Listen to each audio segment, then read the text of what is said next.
Police কর্মকর্তা হারুনুর রশিদ ঢাকা মহানগর গোয়েন্দা পুলিশের প্রধান। ডিবি হারুন নামেই দেশব্যাপী পরিচিত। আলোচিত এই পুলিশ কর্মকর্তা তার বিভিন্ন কাজের কারণে সামাজিক যোগাযোগ মাধ্যমে প্রায়ই আলোচনায় আসেন। বিভিন্ন সময় ডিবি প্রধান হারুনের অফিসে দেশের বড় বড় রাজনীতিবিদ, সংস্কৃতি কর্মী, সিনে তারকাদের খাবার খাওয়ার ছবি ভাইরাল হয়েছে সোশ্যাল মিডিয়ায়। অনেকেই মজা করে ডিবি হারুনের অফিসকে হারুনের ভাতের হোটেল নামেও আখ্যা দেন সামাজিক যোগাযোগ মাধ্যমে। এবার কোটা সংস্কার আন্দোলনের 6 সমন্বয়কের সঙ্গে খাবার গ্রহণের ছবি সামাজিক যোগাযোগ মাধ্যমে পোস্ট করে গণভবনের বৈঠকের আলোচনায় উঠে এসেছে হারুন। সোমবার রাতে গণভবনে আওয়ামী লীগ সভাপতি ও প্রধানমন্ত্রী শেখ হাসিনার সঙ্গে এক রুদ্ধদ্বার বৈঠকে ডিবি হারুনের কর্মকাণ্ড নিয়ে সমালোচনা করেন 14 দলীয় জোটের সিনিয়র নেতারা। বৈঠকে বিষয়টি নিয়ে রাশেদ খান মেনন ছাড়াও জাসদের সভাপতি হাসানুল হক ইনু, তরিকত ফেডারেশনের চেয়ারম্যান নজিবুল বশর মাইজভান্ডারি সহ একাধিক নেতা কথা বলেন বলে বৈঠক সূত্রে জানা গেছে। ডিবি হারুনুর রশিদের প্রসঙ্গে 14 দলের বৈঠকে হওয়া আলোচনার ব্যাপারে হাসানুল হক ইনু গণমাধ্যমকে বলেন, বৈঠকে আমি ও রাশেদ খান মেনন সহ অনেকেই কথা বলেছেন।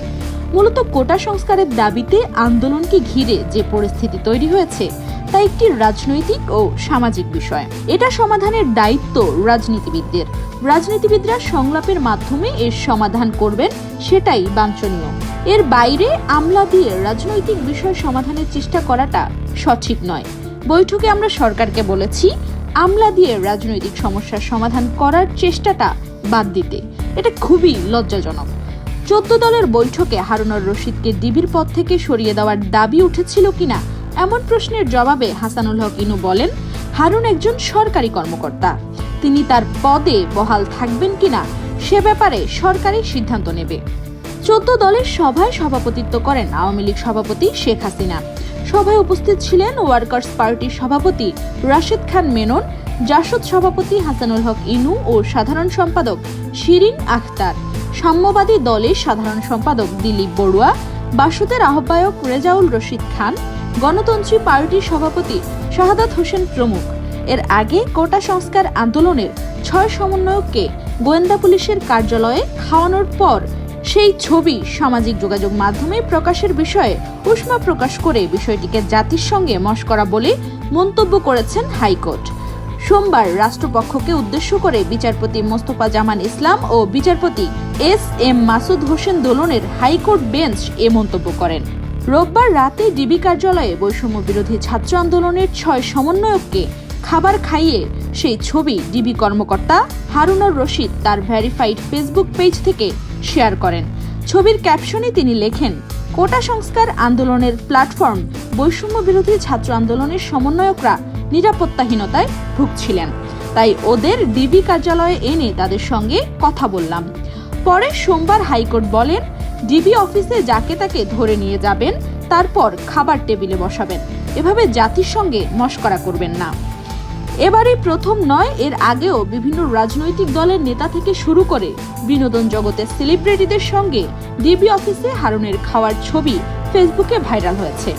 প্রসঙ্গত গত শুক্রবার নিরাপত্তার কথা বলে আন্দোলনের 3 সমন্বয়ক নাহিদ ইসলাম, আসিফ মাহমুদ ও আবু বাকের মজুমদারকে হাসপাতাল থেকে মিন্টো রোডের ডিবি কার্যালয়ে নেওয়া হয়।